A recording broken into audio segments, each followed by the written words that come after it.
The leadership that we're looking for has to come from business. Very, very important now, because business carries more authority, and they carry the economics of the world. Today, we're bound together much closer than we were so many years ago, 1,000 years ago. We're neighbors, and we're bound together by electronics. We're bound together by technology, and the world has become, quote, a market. And it's this market that we have to deal with. And it's this idea of boundless and endless resources. And when you say resources, you're talking about our relatives. You're talking about our family. Fish are our family. It's not a resource, it's a family. It requires all the respect. The structure of the world itself is such. It functions on natural law, and the natural law is a powerful regenerative process. There's a process of regeneration that continues and grows and is endless. It's absolutely endless if everyone agrees to the law and follows the law. But if you challenge the law and you think you're going to change the law, then you're bound to failure. And in that failure will be a lot of pain, because the natural law has no mercy. It is only the law.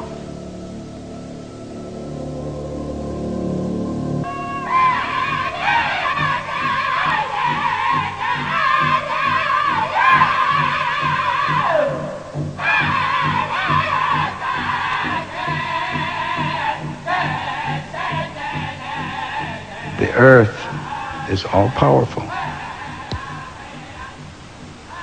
Wasn't made here for human beings. He said we're part of it.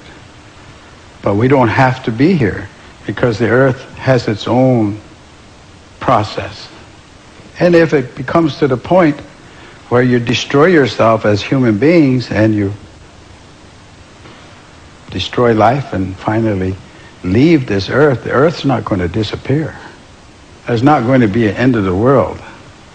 That's really a very interesting concept to us. No, the world won't end. People's life on it will. So it's not the end of the world you're talking about, it's the end of us. And the world, no matter what damage you think you've done to it, will regenerate, will regreen, will redo everything that was here at one time, except there won't be any people. Because it's got all the time in the world. I said, now, as you're coming down the final stretch, you're racing towards the finish, and there is the stone wall, and you're not pulling your horse. You're not stopping. You're in fact accelerating. I said, now, that's the way I see the use of what you call resources. You're using them faster than they're reproducing. And you're headed towards that disaster, and none of you are pulling your horse. I said, take the example of a car race or racing cars. They have a yellow flag. When there's an accident or something, a yellow flag comes out, everybody gets into line, and they slow down, and they have sort of a common sense about that, at least. I said, do you have a concept of a yellow flag? Is there a yellow flag amongst your ideas or your thinking here? And one of the gentlemen, and they were all men,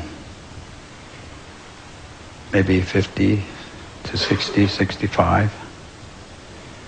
He said, you know, he said, I understand what you're saying. But to answer your question, no, we can't. We can't pull our horse, as you say. Because, he said, we have to show a profit. As a CEO, I must show a profit. If I don't show a profit, he said, I'm fired. Simple as that. I'm out of a job. I have to show a profit. I said, to who? He said, to you, the stockholder. I said, well, are you married? He said, yes, I am. I said, do you have children? He said, yes, I do. I said, do you have any grandchildren? He said, I have two boys. I said, when do you cease to be a CEO and become a grandfather?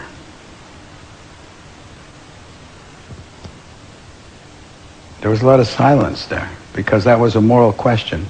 And if you don't have a moral question in your governing process, you don't have a process that's going to survive. That's the governing law, the moral question. You must have a moral society, or you won't have any. He couldn't answer the question, and neither could anyone else, because it was a moral question. That's what we have to get back to. So they said, well, got kind of heavy silence there. So they said, look, you're an Indian, and we keep hearing about Indian prophecies. Can you give us a prophecy? Can you tell us a prophecy? And of course, I told him a lot, because I know a lot of them. But at that particular moment, I said, certainly I can. And I can guarantee it. I said, really? Well, what is it? I said, next year you'll meet and nothing will have changed. And again there was silence. We're moving in a very direct line to that stone wall. I do not believe personally that we have passed the line or the point of no return. But we're approaching it. We're approaching it. And every day that you don't do what's right is a day that you've lost an option. And you're losing your options every day.